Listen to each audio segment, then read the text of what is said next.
Welcome everybody. It's spooky season, and with that, Festival of the Lost is back in Destiny.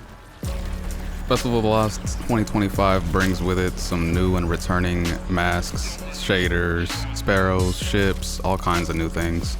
And of course, it comes with the new event pass. The event pass is actually pretty stacked this time around. There's actually 30 different ranks that you can go through, which I'm pretty sure is a lot more than there used to be in the past. And the rewards are pretty nice. There's a lot of really cool stuff that's actually free this time around, and of course there's still paid stuff that looks really awesome. But that's for you to decide what you want to get. I'll still show it here and there.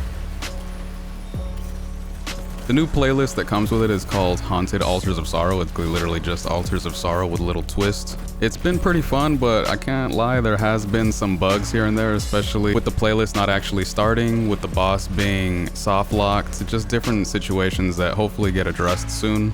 It is still the first day, or now the second day when this video comes out, but I'm hoping it all gets fixed soon. There's some little workarounds here and there, but sometimes you just have to leave the actual game and then come back in, which is a little annoying, to be honest. There was actually one moment where I popped my super and my super didn't actually activate, but I was still in third person as if it had activated, and I couldn't really control myself or do much while I was in it, so it was just a very awkward situation. I basically had to wait for it to drain because I couldn't actually use any of the super attacks for it to drain my super meter.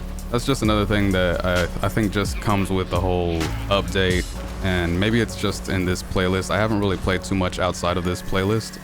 With the negatives out of the way, there are a lot of positives that came with this. I really feel like this is the most rewarding Festival of the Lost in a long time, and it's nice to see that there's actually a new playlist involved.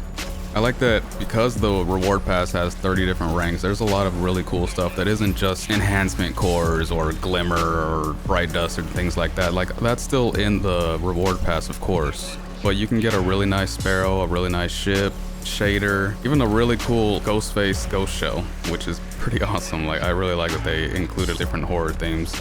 And of course, you can either pay or you can use bright dust for the new ornaments, which are so dope. The horror themed ones, I think they're all amazing. Some of the best ornaments in the game so far. And on the topic of rewarding, the loot is actually very crazy this time around. It's pretty much like Solstice, where you get a lot of loot raining down and it'll always be at your tier or higher. So if you're already getting tier 4 gear, you're definitely going to be getting tier 5 Festival of the Lost gear, which is amazing. The new SMG is dope. I'm still trying to get like a really good roll, and I really wanted to have the new Festival of the Lost ornament, which is the green neon look. It looks amazing. I want that on all of my guns. The new bow seems interesting. I haven't really tried it out yet, but I definitely want a good roll on that one as well, just to have a new good strand bow. And then the shotgun returns, which was always a pretty cool gun in my opinion, just because it was the burst shotgun, at least the first one of its kind. So that one comes back. I was able to snag one with the actual ornament on it, and it has a pretty good roll on it too. And then you can also get the new stasis crossbow, which I was lucky enough to get from the engram at Eva Levante. The masks also come tiered, and you're able to focus them into specific gear sets depending on your playstyle and what you want to use. And of course you can switch it around anytime you want, which is pretty dope. So at least this time around you don't really have to sacrifice your builds too much when you're putting on the mask. Glitches aside, I've been enjoying Festival of the Lost. I'm not gonna lie, I actually kind of took a little break from Destiny and was playing Borderlands a lot lately. But this kind of brought me back because I really want to farm some good weapons and some good gear, and Festival of the Lost was always something that I enjoyed. They've been doing events really well this time around, so I really enjoy this right now. Like I said, hopefully some of these glitches get worked out soon so that we don't have to keep running into things like that or having to leave the match just to come back in. But I'm glad that at least my time on the game is rewarding, and there's a lot of loot raining in, like I said, and everything's been tier 5 for me so far. So no complaints in the loot section there. Apart from that, that'll wrap up the video. Just wanted to make it short and sweet and just kind of go over the whole event and my thoughts about it. Thank you for watching. Let me know your thoughts on the event. Good luck if you're going for anything specific.